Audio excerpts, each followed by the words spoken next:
Today on the Potential Psychology podcast. Happiness is really sort of a momentary rise in our emotions that might just sort of be a moment when we sort of get surprised or delighted by something that happens. Thriving, on the other hand, is really, we're aiming for more of a kind of consistent state of feeling good and functioning well.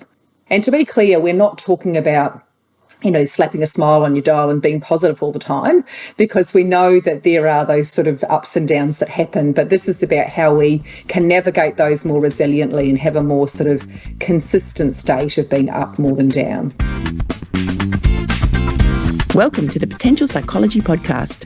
I'm your host, psychologist Ellen Jackson, and this is the show in which we explore what it is to be human and how we as humans can fulfill our potential. Hello and welcome back to the Potential Psychology podcast, or welcome if you are a new listener. It is great to have you here. I am your host, Ellen Jackson. In fact, I'm one of your hosts for this season of the show. We're doing something a little different, which is very exciting. We're trying something new in the spirit of innovation and disruption and maybe courage, a lot of courage. And learning, and it's all tied up with the topic where we're going to be talking about for this season. We're sharing a series of, that's hard to say, we're sharing a series of 8 shorter episodes. They're highly practical in nature, so lots of tips and strategies included, and they're focused on how to thrive, which is a really timely topic, I think. And there's no interview guests in this series of the show because I'm delighted to say I have a wonderful co-host with me for these series that are going to discuss how to thrive. And that wonderful co-host is trained social worker and positive psychology coach Mcleod. Hi, Marie. Hi, it's fantastic to be here, Ellen. It's exciting to be doing this together. As some, maybe many of our listeners would know, you were a guest on the show in our last season, season 10. Where did season 8 come from? Season 10. We're up to season 11, which is a little mind-boggling.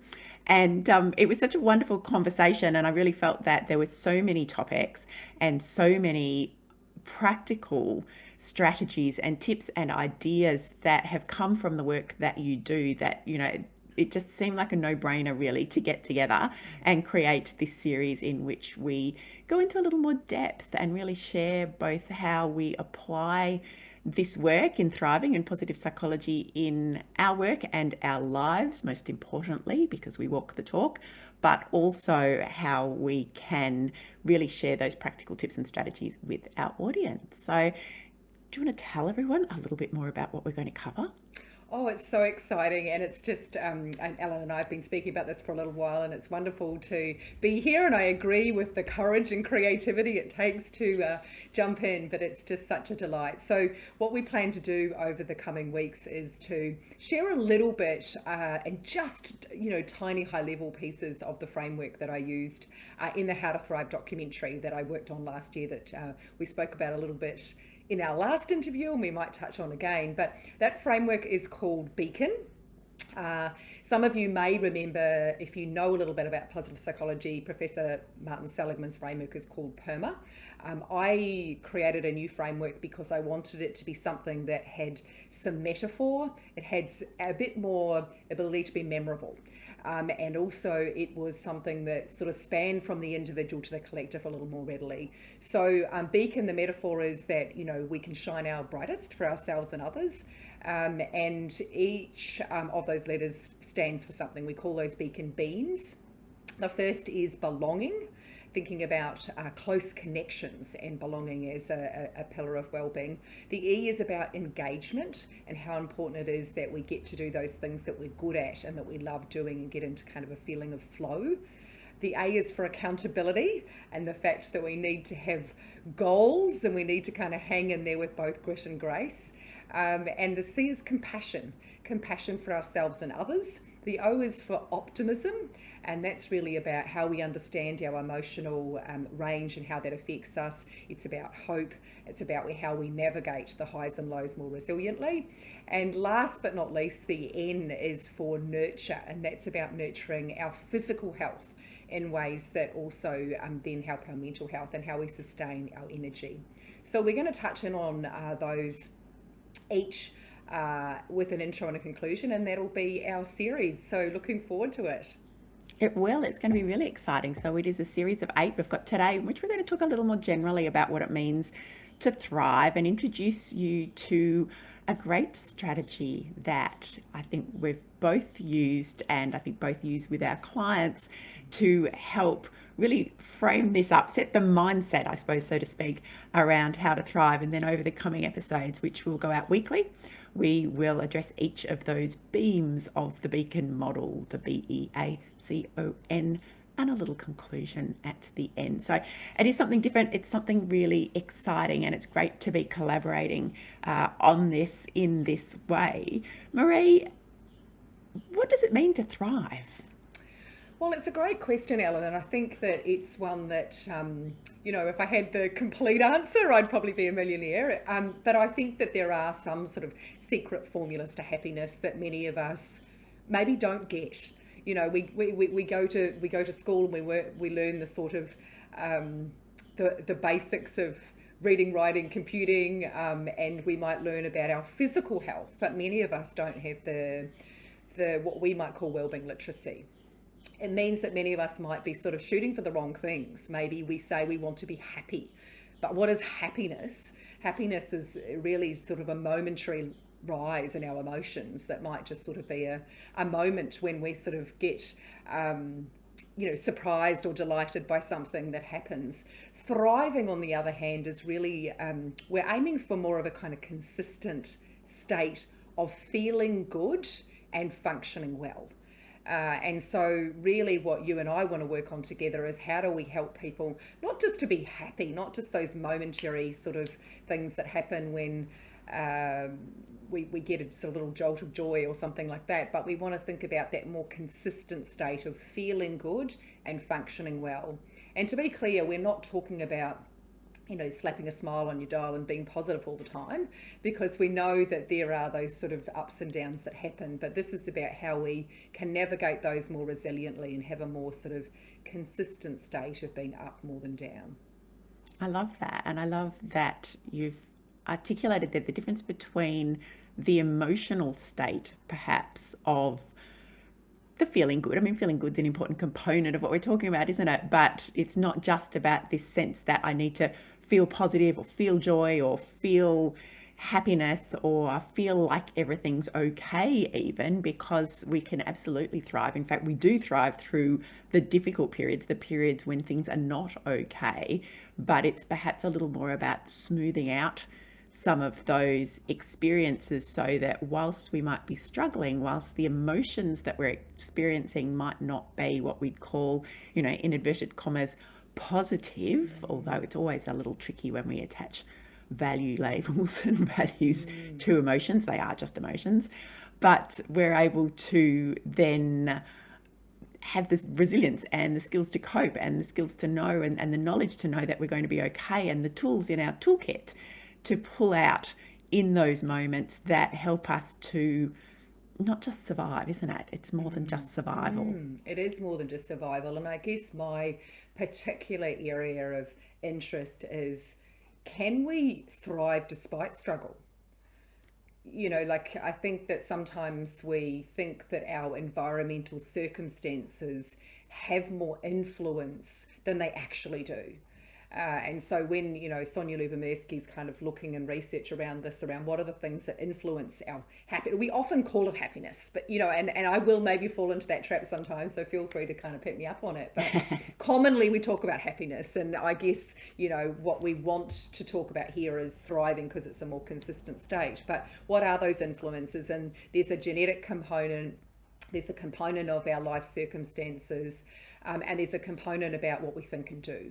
And so, here on the show, what we want to be thinking about is how we give some practical tips and tools for people around what it is that they can think and do, the mindsets and behaviors that can influence their ability to thrive. Because actually, our life circumstances have very much smaller influence than we think. But we overinflate that. We think, oh, poor me, I'm in a lockdown, or I'm feeling unwell, or I've got young children, or I'm in a hard job, and therefore I can't thrive. Or in fact, maybe I have a mental illness. Maybe I have depression or anxiety, or an eating disorder. And so that's my particular interest, is, do those things, those struggles, need to define and confine us, or can we simultaneously experience struggle when thriving? And so that's what I guess I've been spending some time doing, and was the subject of the documentary. And I think that we've found that you can, those things are not mutually exclusive. And so I guess, what we're thinking about is, wherever our listeners are at on the mental health continuum, that my belief and my experience and the research is showing is that these things can help you to feel good and function well wherever your starting point.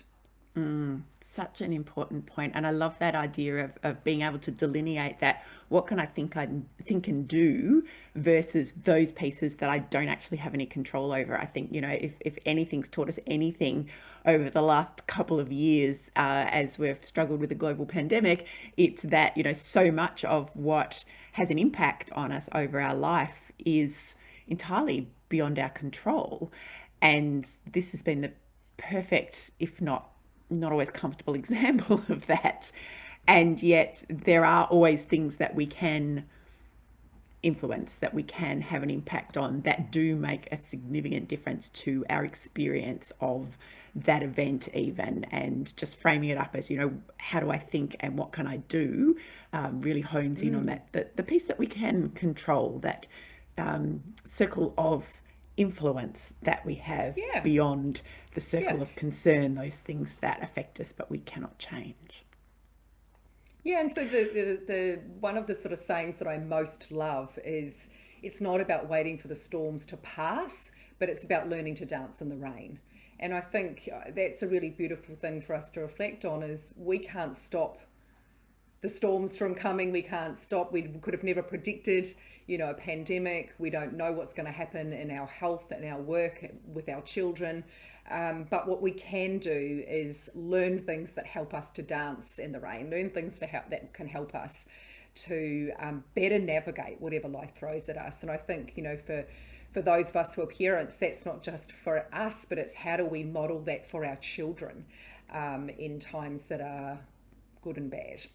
And even how we promote it for our children as well, isn't it? So, we want to be able to live and breathe it, to model it ourselves, but we also want to be able to start developing in them some of these skills, some of this mindset, how we think and do, so that they can thrive throughout life. Maybe learn from the gaps that we had in our own development and experience, so that they get to do more. Excuse me. Okay.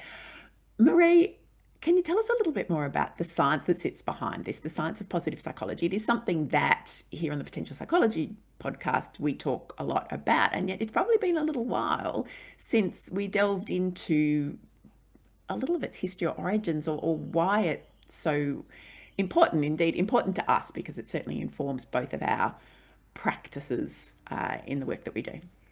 Yeah, thanks, Ellen. It is an interesting one, because I suppose, I come from a background of social work and a long history of working with people and communities in struggle. And I've come for a long time, therefore, from that sort of deficit focus, that focus of, what's wrong with these people, what's wrong with this community or this organisation, and how do we fix it, which is really, I guess, what happens in a lot of times in traditional psychology. There's a focus on the deficit, the dysfunction, the disorder, and how do we fix that and get that back to functioning again. Whereas positive psychology, Professor Martin Seligman, around, I think, 1998, he sort of started to go, well, hang on, what would happen if we started to focus on what's strong with us rather than what's wrong with us? So positive psychology is the scientific study of what helps people, organisations and communities to thrive. And it's important to note that it is a scientific study, so this is kind of not pop psychology, that there is solid research behind it, and that is underneath the framework of Beacon.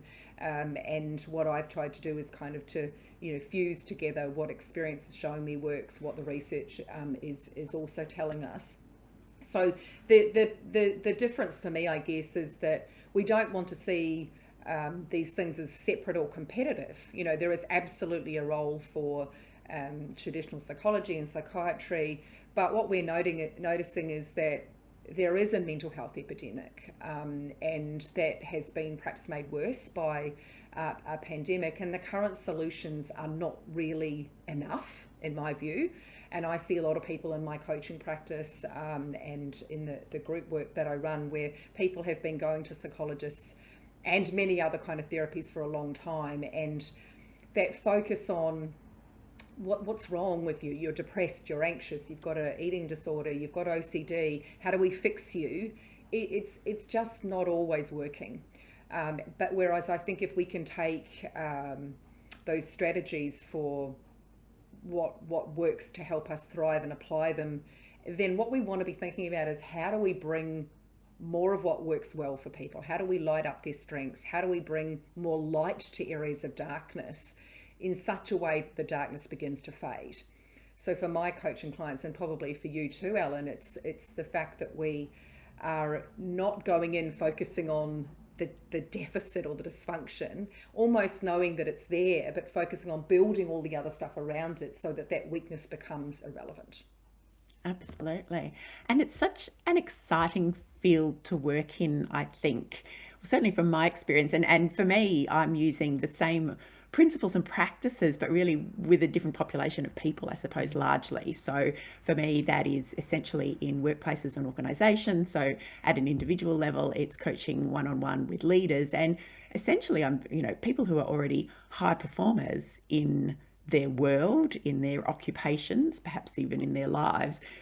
But of course, they all struggle as well. So we can be a high performer. That same sort of paradox, or seeming paradox, not an actual paradox, but a seeming paradox of performing really well, being a high functioning individual, but also struggling, because we all do.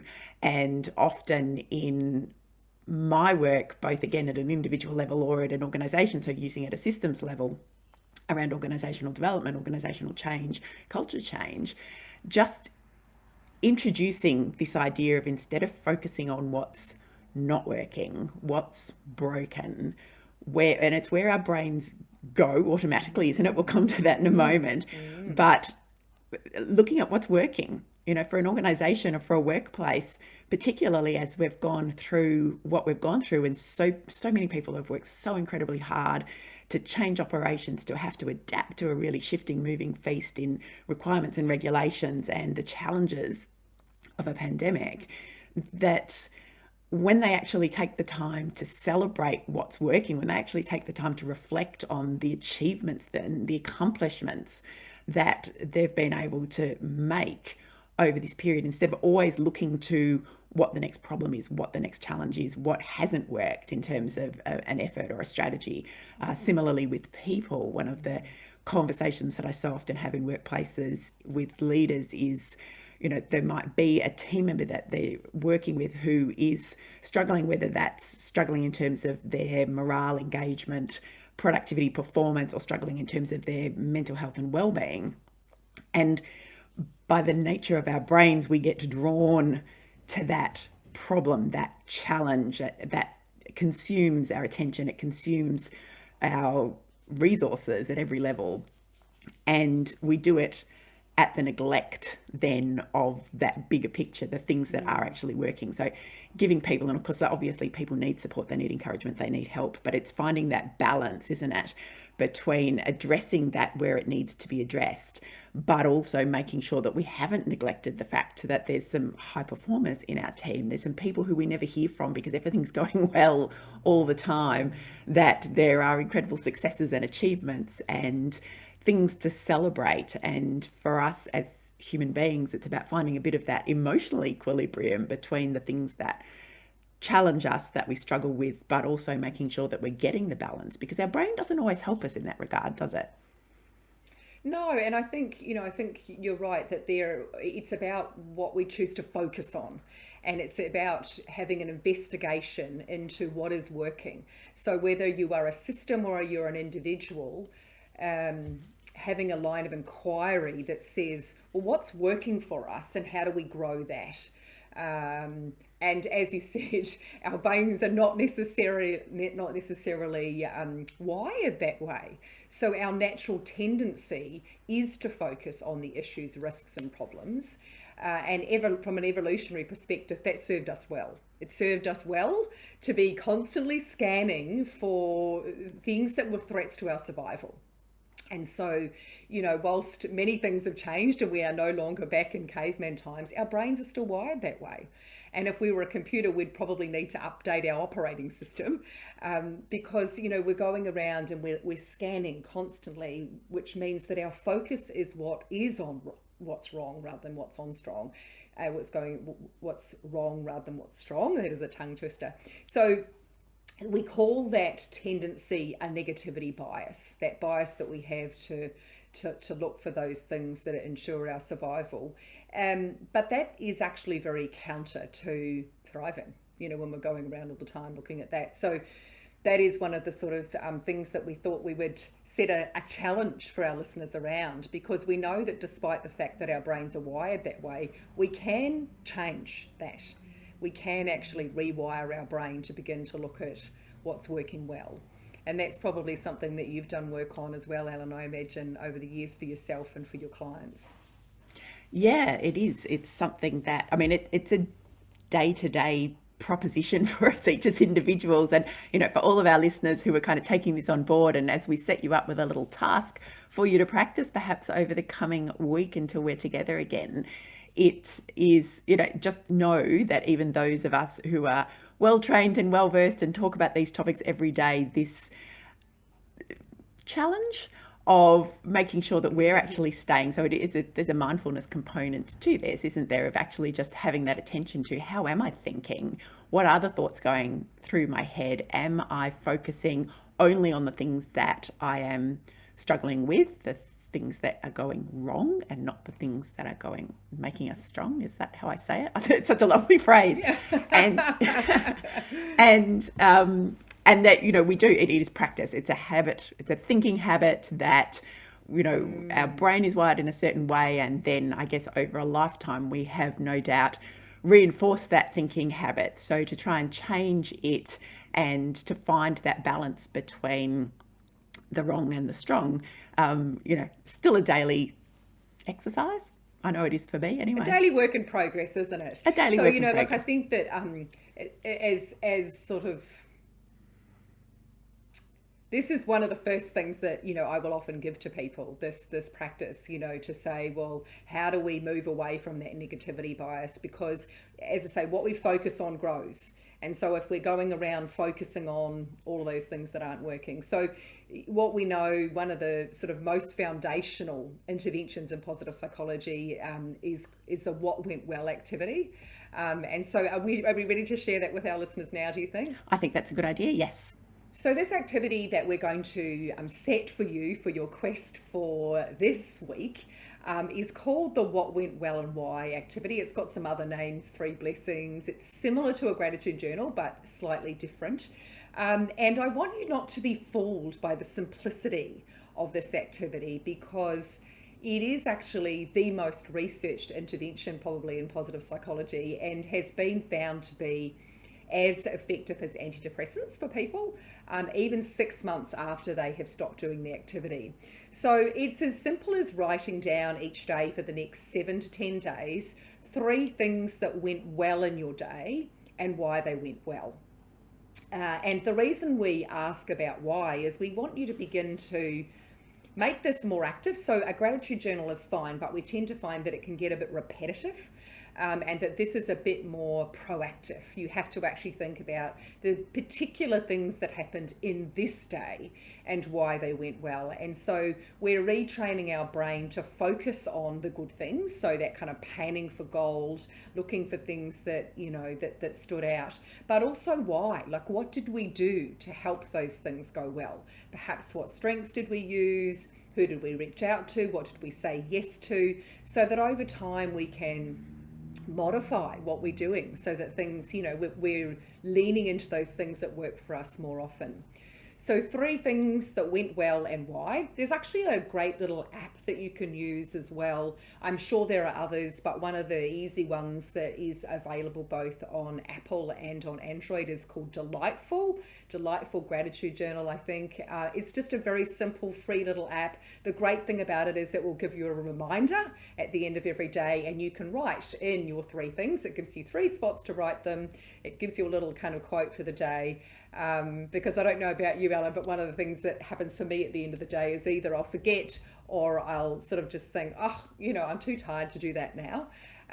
So that makes it a bit easier, the Delightful app.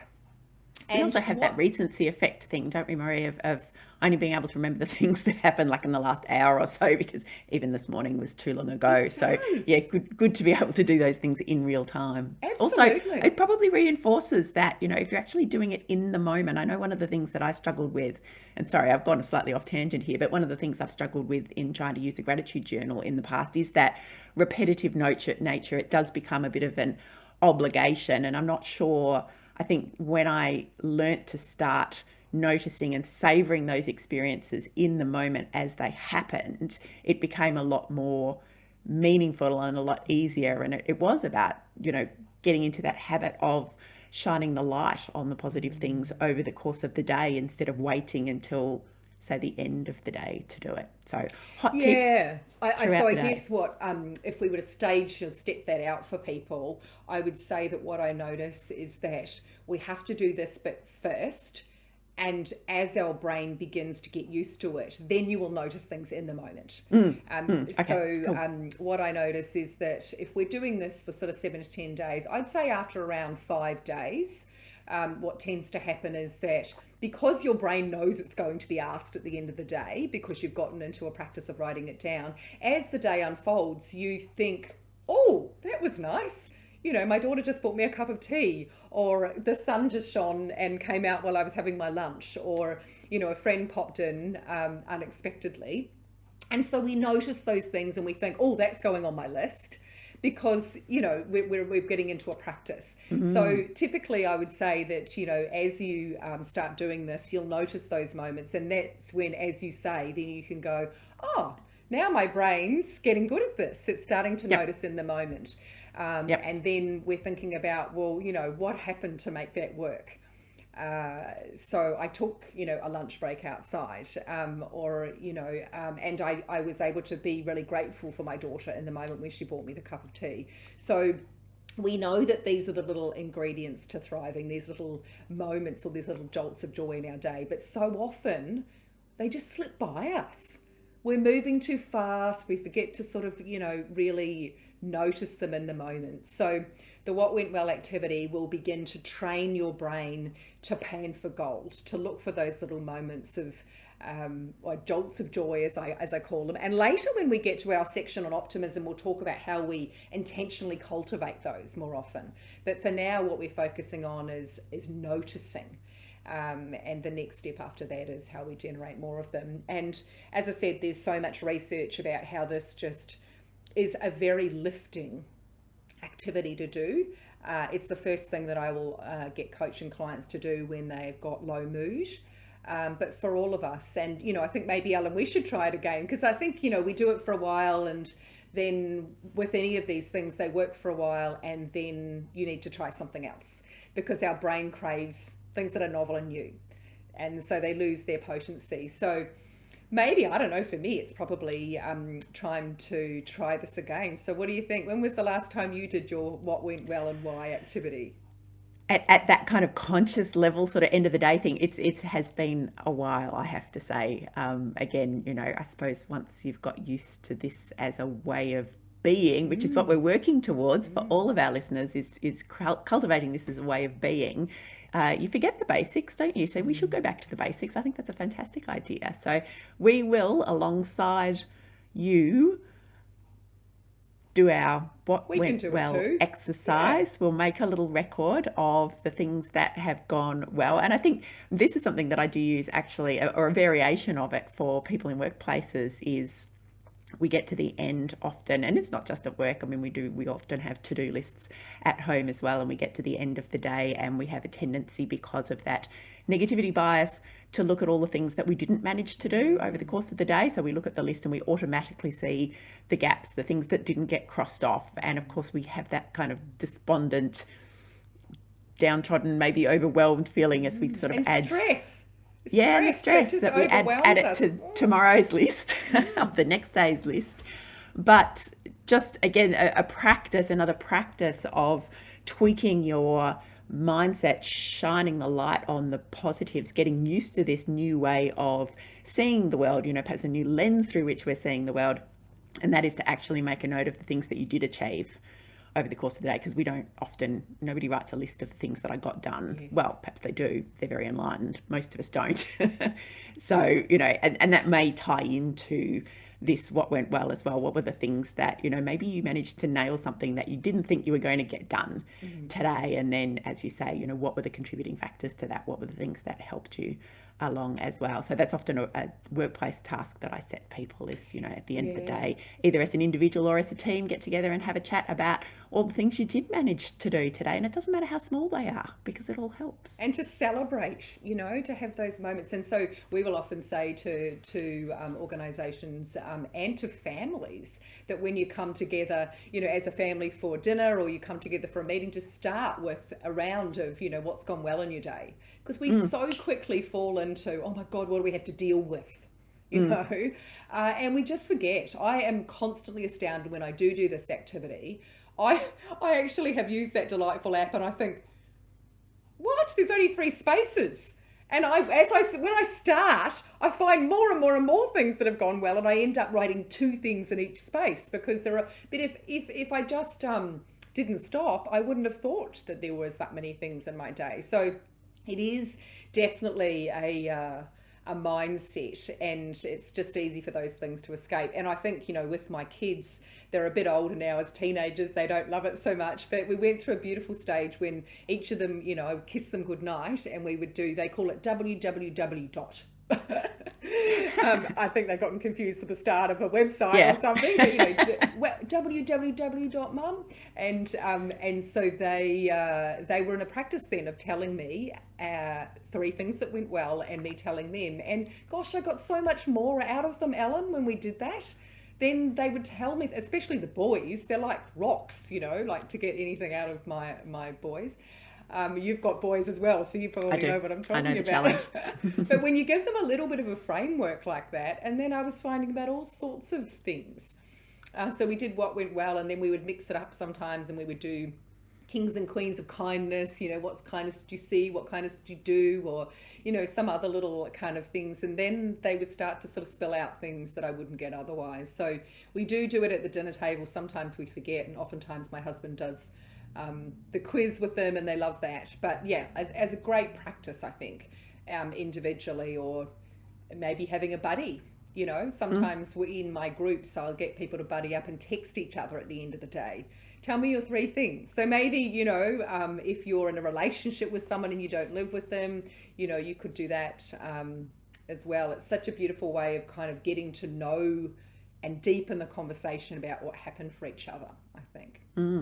Yeah, I love that. So, it would be perhaps similar to doing it with your kids at night, that last thing at night. You just have an accountability buddy, someone, a mate, a friend, anyone really, it doesn't matter, but somebody who's also interested in developing their skills around thriving, living a more thriving life, and just do the little check-in, the what went well, because not only will you be doing the exercise as has been set for you as your homework, podcast homework, but you are combining that with a bit of accountability, which we know is also really good for habit development and behaviour change. So a bit of extra motivation.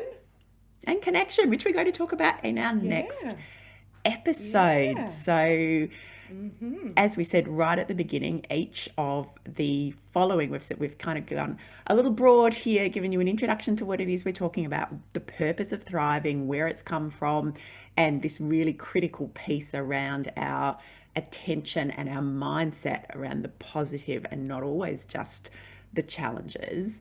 but we will now go a little deeper into these little components, these elements of the Beacon framework. So B, we're talking about connection, which is fundamental in positive psychology. In fact, it's just fundamental in being human, really.